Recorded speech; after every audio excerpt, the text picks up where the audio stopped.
Viewers, welcome back to our channel keep it short and sweet. ഇന്നൊരു travelling വ്ലോഗാണ്. So നമ്മൾ ഇന്ന് എങ്ങോട്ടാണ് പോകുന്നതെന്ന് പറയും, നമ്മൾ ഭോജ്പൂരിലാണ് പോകുന്നത്. സോ അവിടെ ഒരു ശിവൻ്റെ വലിയൊരു പ്രതിമ ഉണ്ടെന്നാണ് കേട്ടത്. സോ നമുക്ക് അവിടെ പോയിട്ട് അവിടുത്തെ വിശേഷങ്ങൾ എന്തൊക്കെയാണെന്ന് നോക്കാം. അപ്പോൾ പതിവ് പോലെ തന്നെ ഞങ്ങൾ 3 മലയാളി ഫാമിലീസും കൂടിയിട്ടാണ് ഭോജേശ്വർ ടെമ്പിളിലേക്ക് പോകുന്നത്. ഷെൻസുകുട്ടൻ്റെ ഫാമിലിക്ക് വേണ്ടി വെയിറ്റിംഗ് ആയിരുന്നു. അപ്പോൾ അവർ വന്നു. ഞങ്ങളെല്ലാവരും കൂടിയിട്ട് ഭോജേശ്വർ ടെമ്പിളിലേക്ക് ഇതാ പോയിക്കൊണ്ടിരിക്കുകയാണ്. ഞങ്ങൾ നിൽക്കുന്ന അവിടെ നിന്ന് ഏകദേശം 40 കിലോമീറ്റർ ഡിസ്റ്റൻസ് ഉണ്ട് കേട്ടോ ഈ ഭോജേശ്വർ ടെമ്പിളിലേക്ക്. സോ ഞങ്ങൾ അവിടെ എത്തി, കാറെല്ലാം പാർക്ക് ചെയ്തു. നമ്മുടെ നാട്ടിലെ പോലെ തന്നെ ഒരു അമ്പലത്തിൻ്റെ അടുത്തുണ്ടാവുന്ന പൂജാ സാധനങ്ങളുടെ സ്റ്റാളുകളും കടകളും ഒക്കെ അവിടെ ഉണ്ടായിരുന്നു. അതുപോലെ തന്നെ പ്രസാദത്തിൻ്റെ കടകളും അവിടെ ധാരാളം ഉണ്ടായിരുന്നു കേട്ടോ.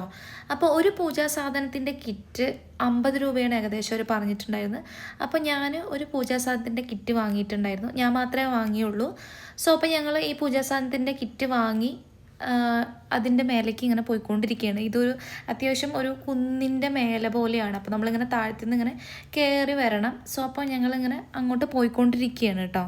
അപ്പോൾ പോകുമ്പോൾ നിറയെ മരങ്ങളും കാര്യങ്ങളൊക്കെ ഉണ്ട്. അവിടെ ഇതുപോലെ കുറേ മങ്കീസൊക്കെ ഉണ്ട് കേട്ടോ. ഒരാൾ അതിൻ്റെ അടുത്ത് പോയിട്ട് അതിന് പ്രസാദം കൊടുക്കുന്ന കണ്ടിട്ട് ഞാൻ ആകെ അതിശയിച്ചു പോയി. കാരണം ഒരു പേടിയില്ല കേട്ടോ. നോക്കിക്കേ, അത് എത്ര കൂളായിട്ടാണ് ഇരിക്കണമെന്ന്. അങ്ങനെ ഒരുപാട് പേരുണ്ട് കേട്ടോ. അതിൻ്റെ അടുത്ത് പോയിട്ട് ഫോട്ടോ എടുക്കാനും വീഡിയോ എടുക്കാനും ഒക്കെ പോയി നിൽക്കുന്നുണ്ട്.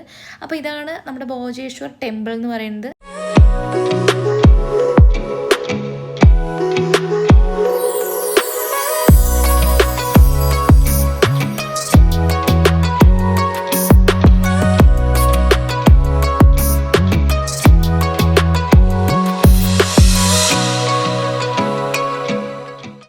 അപ്പം നമ്മൾ ആ ക്ഷേത്രത്തിൻ്റെ അകത്തോട്ട് പോകുന്നതിന് മുമ്പ് തന്നെ അതിൻ്റെ ഫ്രണ്ടിൽ ചെറിയൊരു പ്രതിഷ്ഠയുണ്ട് കേട്ടോ. അപ്പോൾ നമ്മൾ കൊണ്ടുവന്ന ആ ഒരു പൂജാ സാധനങ്ങളിൽ പൂവും ഇലയൊക്കെ നമ്മൾ അവിടെ വെച്ച് പ്രാർത്ഥിച്ചിട്ട് വേണം ഉള്ളിലേക്ക് പോവാൻ.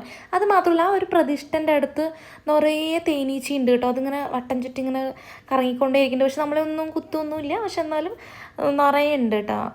അപ്പം നമ്മൾ ഈ ഒരു ഇല അവിടെ വെച്ച് പ്രാർത്ഥിച്ചിട്ട് വേണം ഉള്ളിലേക്ക് പോവാൻ. അതുമാത്രമല്ല, ഈ ഒരു ക്ഷേത്രത്തിന് ഒരുപാട് പ്രത്യേകതയും കാര്യങ്ങളൊക്കെ ഉണ്ട്. 11ാം നൂറ്റാണ്ടിൽ രാജാവായിട്ടുള്ള രാജാ ഭോജാണ് ഈ ഒരു ക്ഷേത്രം നിർമ്മാണം ചെയ്തതെന്നാണ് പറയപ്പെടുന്നത്. അപ്പോൾ അത്രത്തോളം കാലവർഷ പഴക്കമുണ്ട് ഈ ഒരു ക്ഷേത്രത്തിന്. പിന്നെ അതുമാത്രമല്ല, എന്തൊക്കെയോ പല കാരണങ്ങളാൽ ഈ ഒരു ക്ഷേത്രത്തിൻ്റെ കൊത്തുപണികളും കാര്യങ്ങളൊക്കെ നിർത്തിവെച്ചിരിക്കുകയാണ്. അതുകൊണ്ടാണ് ഇപ്പോഴും ഒരു പണി തീരാത്തൊരു ക്ഷേത്രം പോലെ ഇതിപ്പോഴും നിലനിൽക്കുന്നത്.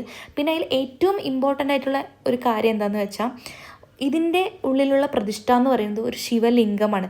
ലോകത്തിലെ തന്നെ ഏറ്റവും വലിയ ശിവലിംഗങ്ങളിൽ ഒന്നാണ് ഭോജേശ്വർ ടെമ്പിളിലെ ശിവലിംഗം എന്ന് പറയുന്നത്. ഇത് ഏകദേശം 7.5 അടി ഉയരമുണ്ട്. ഒരേ ഒരു കല്ലിൽ നിന്ന് മാത്രം രൂപം ചെയ്തെടുത്തതാണ് ഈ ഒരു ശിവലിംഗം എന്നാണ് പറയപ്പെടുന്നത്. അതാണ് ഇതിൻ്റെ മറ്റൊരു പ്രത്യേകത. അപ്പോൾ ഈ ഒരു ശിവലിംഗത്തിൻ്റെ താഴെയാണ് നമ്മൾ ബാക്കിയുള്ള പൂജാ സാധനങ്ങളൊക്കെ തൊഴുത് പ്രാർത്ഥിച്ച് സമർപ്പിച്ച് വെക്കേണ്ടത്. അതിൻ്റെ അടുത്ത് തന്നെ ഒരു പണ്ഡിറ്റ്ജി ഉണ്ട്. അവർ നമുക്ക് പ്രസാദവും കാര്യങ്ങളൊക്കെ തരും. അതുപോലെ തന്നെ ഈ പൂജ ചെയ്തവൻ്റെ നെറ്റിയിൽ ഇങ്ങനെ ചന്ദനമൊക്കെ ഒരു തൊട്ട് തരും. സോ നമ്മുടെ നാട്ടിലെ പോലെ തന്നെ ആ ഒരു വിഗ്രഹത്തിൻ്റെ അല്ലെങ്കിൽ ഒരു പ്രതിഷ്ഠൻ്റെ ചുറ്റും ഇങ്ങനെ വലം വെച്ച് പ്രാർത്ഥിക്കേണ്ട ഒരു സൗകര്യം ഇവിടെയും ഉണ്ട്. നമ്മളിങ്ങനെ 3 വലം അല്ലെങ്കിൽ 6 വലം ഇങ്ങനെ ചുറ്റി പ്രാർത്ഥിക്കണം. പിന്നെ അത് മാത്രമല്ല, നിങ്ങൾക്ക് കാണുമ്പോൾ തന്നെ അറിയും അത് എന്തുമാത്രം വലുതാണ്. കാരണം ഇതിൻ്റെ അടുത്ത് പോയാൽ നമ്മളിങ്ങനെ മേലോട്ട് ഇങ്ങനെ നോക്കേണ്ടി വരും. കാരണം അത്രമാത്രം വലിയ ശിവലിംഗമാണ്. സോ ഏറ്റവും ദൂരെ പോയാലാണ് ഈ ഒരു ശിവലിംഗം നമ്മൾ മൊത്തത്തിൽ കാണാൻ പറ്റുള്ളൂ. സോ അപ്പോൾ അത്രയും വലിയൊരു ശിവലിംഗമാണ്. മഹാശിവരാത്രി ദിവസം ഇവിടെ ഗംഭീര പരിപാടിയും കാര്യങ്ങളൊക്കെയാണ്. ഭോജ്പൂർ ഉത്സവം എന്നാണ് അന്ന് ഇവിടെ അറിയപ്പെടുക. സോ അപ്പോൾ ഇതൊക്കെയാണ് ഈ ഒരു ക്ഷേത്രത്തിൻ്റെ ഐതിഹ്യം എന്ന് പറയുന്നത്. അതുമാത്രമല്ല, ഈ ഒരു ക്ഷേത്രത്തിൻ്റെ തൊട്ടടുത്ത് നല്ലൊരു വ്യൂവും കാര്യങ്ങളൊക്കെയാണ് കേട്ടോ. നമുക്കിങ്ങനെ ഫ്രീ ആയിട്ട് നിൽക്കാനും ഫോട്ടോ എടുക്കാനും വീഡിയോ ഒക്കെ എടുക്കാനൊക്കെ പറ്റും. ഇതിൻ്റെ ഒരു മേലെ നിൽക്കുമ്പോൾ കാണുന്ന ഒരു വ്യൂ എന്ന് പറയുന്നത് അടിപൊളിയാണ്. ഒരു നല്ലൊരു ആംബിയൻസും കാര്യങ്ങളൊക്കെയാണ്. നമ്മൾ അതിൻ്റെ മേലേക്ക് നടന്നു കയറിയ വഴിയൊക്കെ കാണാൻ പറ്റും. സോ അപ്പോൾ ഒരു നല്ലൊരു സ്പോട്ടാണ്, നല്ലൊരു ക്ഷേത്രമാണ്. അതിൻ്റെ ഉള്ളിലുള്ള ആ ശിവലിംഗം നമുക്ക് ഇതുപോലെ പുറത്ത് നിന്നും നല്ല കറക്റ്റായിട്ട് കാണാൻ പറ്റും കേട്ടോ.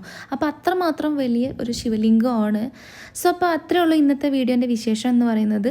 നിങ്ങൾക്ക് എല്ലാവർക്കും ഈ ഒരു വീഡിയോ ഇഷ്ടമായി എന്ന് വിചാരിക്കുന്നു. നെക്സ്റ്റ് ഒരു ട്രാവൽ വീഡിയോ ആയിട്ട് വരാം. Bye, see U.